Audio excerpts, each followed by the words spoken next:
When your plot paper is small, you can use this method. For example, mark width is 1800 mm.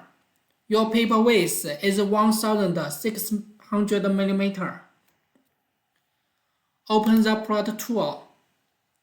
Set the page size. Note the size must be smaller than paper. OK.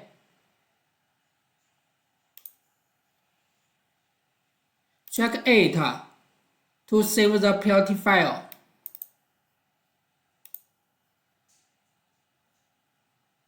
Save. OK. Open the PLT file with the plot center.